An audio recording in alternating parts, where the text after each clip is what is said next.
Vamos falar um pouquinho da pauta de economia e o tarifaço do Trump, né? O setor de pescados do Espírito Santo começa a ganhar um novo fôlego após um período, gente, de crise profunda nas suas exportações, né? Vocês devem se lembrar do tarifaço do Trump. E agora, gente, esse fôlego, ele chega com aquela decisão da Justiça dos Estados Unidos que declarou ilegal o tarifaço de 50% sobre vários produtos brasileiros, inclusive o peixe. Eu vou conversar sobre este assunto agora com Mauro Lúcio Peçanha. Ele é empresário do setor, é diretor-presidente também do Sindipesca. Ei, Mauro, bom dia para você. Bom dia. Tudo Mauro, bem? me conta como foram esses últimos meses e essa notícia de agora. Olha, nos últimos meses foi uma derrocada, porque nós saímos aí de um faturamento X para X menos 70%. Então é absurdamente relevante isso. Para uma indústria é quase que a morte, né? E o pior é que isso foi caindo gradativamente, até que chegamos a um ponto, ainda na semana antes do anúncio, a gente pensou inclusive em parar realmente com a exportação em definitivo, porque já não existia mais lógica continuar exportando com essas taxas aí absurdas. Então, agora, felizmente, com essa nova, vamos dizer, essa nova luz, é como se fosse um recomeço. A gente está assim, num momento assim de muita alegria, né? E sabendo que a coisa agora vai fluir normalmente. Ô Mauro, vocês chegaram a direcionar para outros países a exportação que era destinada, carimbada lá para os Estados Unidos? Na verdade, nós fizemos algumas tentativas, mas a verdade é que o grande mercado ainda é os Estados Unidos.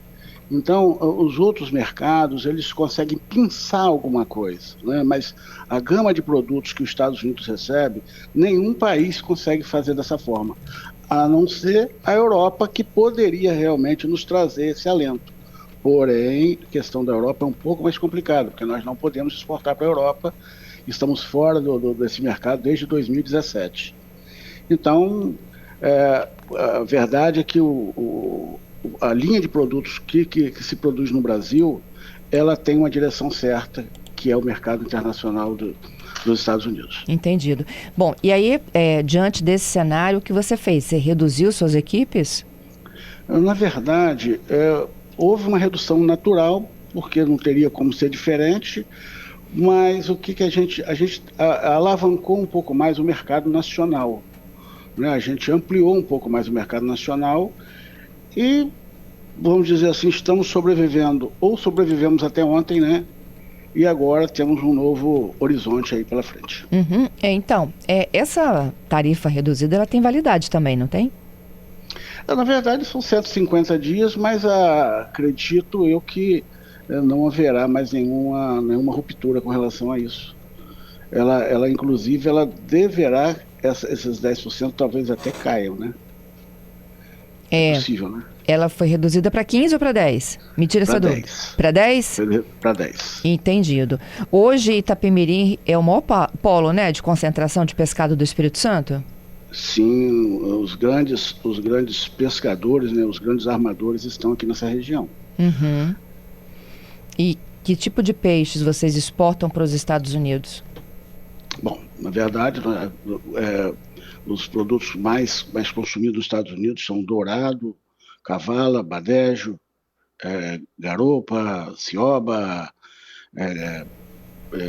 vermelhos, enfim, praticamente toda a linha de produção estão ligadas aos Estados Unidos. Uhum. Praticamente tudo que você exportava era para lá. Eu me lembro disso ainda no início do anúncio lá do Trump do tarifaço. Sim, sim. Ô Mauro, e esse período que favorece muito a economia local, que é a quaresma, né, onde há um consumo tradicional maior de peixe no Espírito Santo, no Brasil, de um modo geral? Olha, isso não afeta o mercado nacional, porque os produtos que são direcionados ao mercado nacional, eles têm a sua reserva especial. Então, porque, por exemplo, o mercado nacional, ele é consumidor de badejo? Sim, mas são poucas poucos os meios de comércio que realmente atuam nessa área, como os restaurantes de primeira linha. Então, quer dizer, eles sempre terão essa reserva de produtos sem afetar em nada o trabalho deles, né? Assim como os peixes populares, os mais populares que o Espírito Santo ou o Brasil consome, não fazem parte dessa linha de exportação, ou quando fazem, é um pouco diferenciado. Entendido. E a expectativa de que agora em março já vocês consigam recuperar o mercado perdido lá? Com certeza. Na verdade, a gente não pode dizer que perdemos mercado, porque o peixe brasileiro ele é muito bem aceito nos Estados Unidos. Então, a partir do momento que foi aberta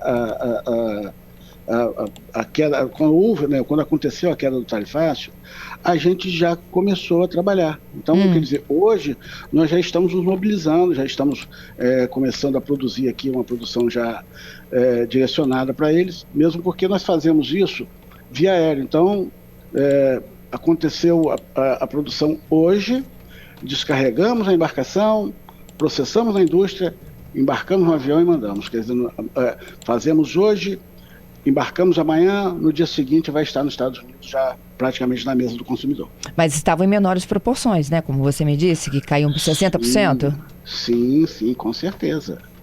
O que eu estou falando nesse momento é que agora ela já se inicia a todo vapor. Aham. A pergunta aqui da audiência, Maura, não falando do tarifaço, né? Mas vocês sofrem invasões de barcos de fora? Não, na verdade, existem alguns sistemas de pesca, como traineiras, que muitas vezes vinham pescar nessa nossa área aqui, que realmente faziam alguma varredura no nosso espaço, né? Porém, hoje já existem algumas leis de proteção com relação a isso. Então, de modo geral, a gente não sofre. O que sofre, de uma certa forma, são barcos que vêm pela essa região, mas eles têm permissionamento para isso, então a gente consegue trabalhar sem problema algum. E o tamanho de vocês também, né, Mauro? Hoje vocês respondem qual o percentual de produção de pescado no Brasil? Só essa região de vocês de Itapemirim? Por ser peixe de estuário, a gente trabalha aí, eu diria que o nosso percentual deve atingir aí em torno de 30%, né?